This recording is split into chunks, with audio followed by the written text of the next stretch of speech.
Today we are talking macros. What are they and why are they important for your weight loss and fitness journey?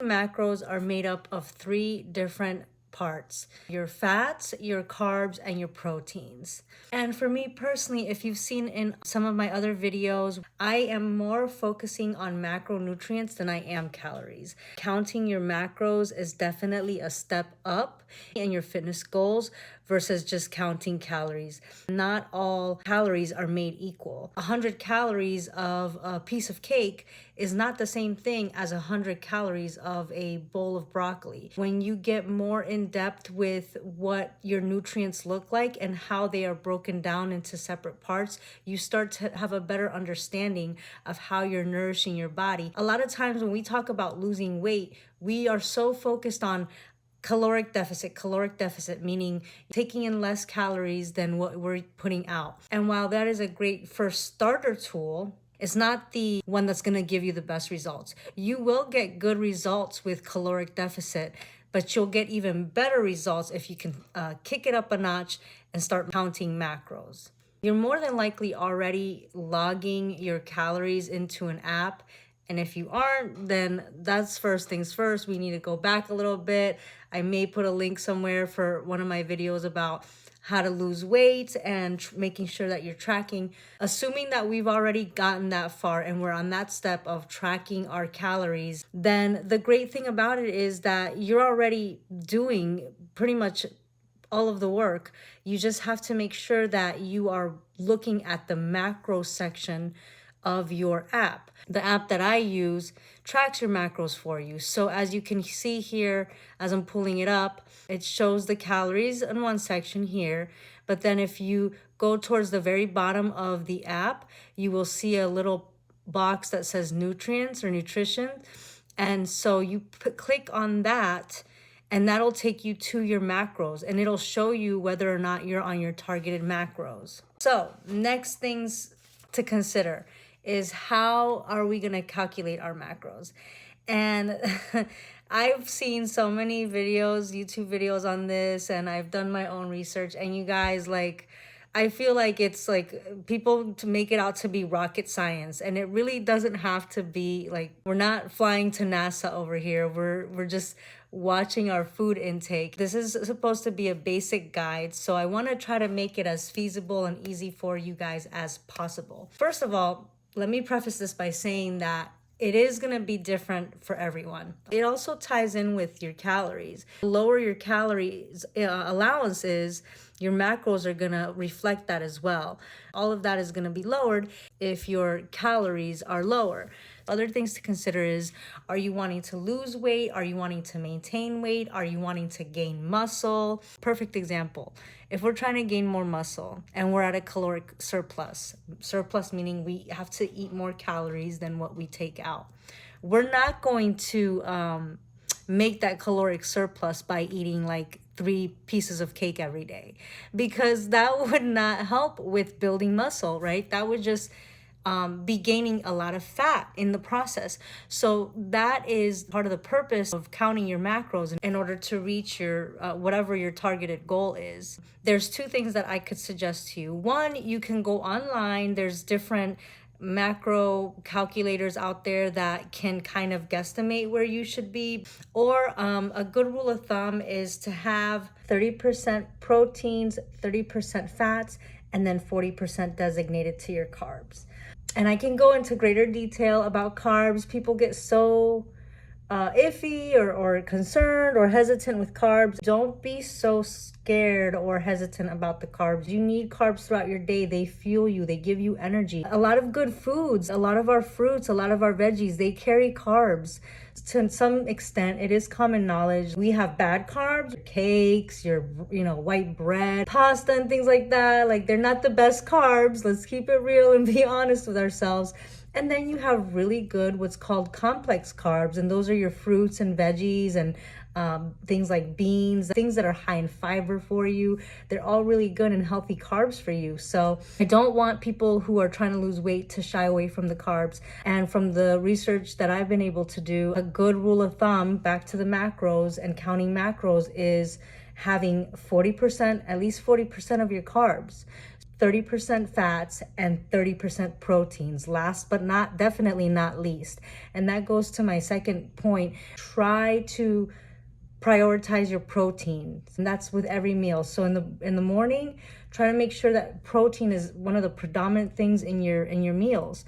Make sure that you're as close to that number, you're hitting that number as much as possible when it comes to your breakfast with every meal.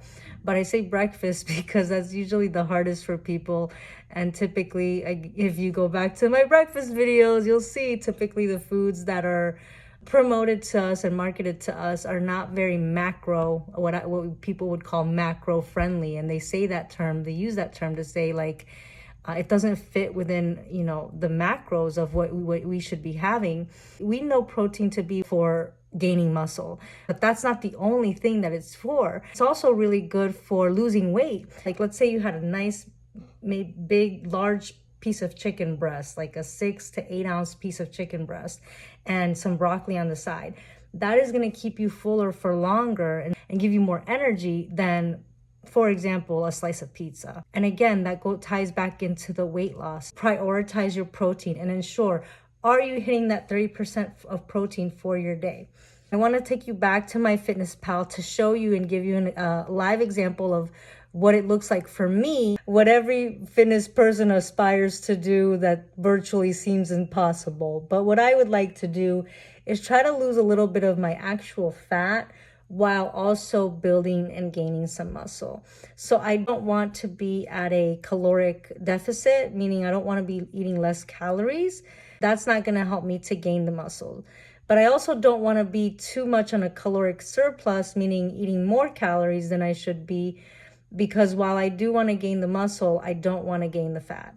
So it becomes a very, it's almost like that sweet spot. And how do you get to that sweet spot? It becomes very difficult, you guys. When I first started this weight loss journey and I lost so much weight, I thought the losing weight part was hard. And not to discourage you guys, because it can be done. Let's just say it's definitely a journey, okay? Not a destination. But anyway, with that said, if I could show you my macros based on a maintenance, so I'm not trying to lose weight, I'm not trying to gain weight, I'm just trying to maintain. So as you can see, it's very similar and close to what I have been recommending. 40% carbs, my fats and my proteins are a little bit tweaked. I did want to add more protein into my day for several reasons. I just wanted to see if I can challenge myself, one, to try to find more creative ways to get protein in, and two, just to see if that would help me a little bit more with the goal of trying to gain more muscle. So just a disclaimer here, I am not currently tracking macros, but I did want to provide this for you just to give you an idea of what it looks like on the app that I use. I went ahead and put in actual specific foods that I typically and normally would eat, starting with the breakfast. I made it a point to highlight the protein items of every meal first. So as you can see with my breakfast there, the yogurt was highlighted first because that was the source that was highest in protein. Then when we move further down to the lunch, the shrimp is what is highlighted first because, again, that is the highest source of protein. And last but not least, we move down to the dinner portion. Eggs are highlighted as the highest source of protein. You'll see one final item, a fun snack, typical for me, a protein shake, just to make sure to top off my protein and make sure I'm getting enough protein for the day. Scroll down to the very bottom. That's where you will see the nutrition button or nutrition box. And once you click on it, it will take you to your macros, which is the screen that you saw previously.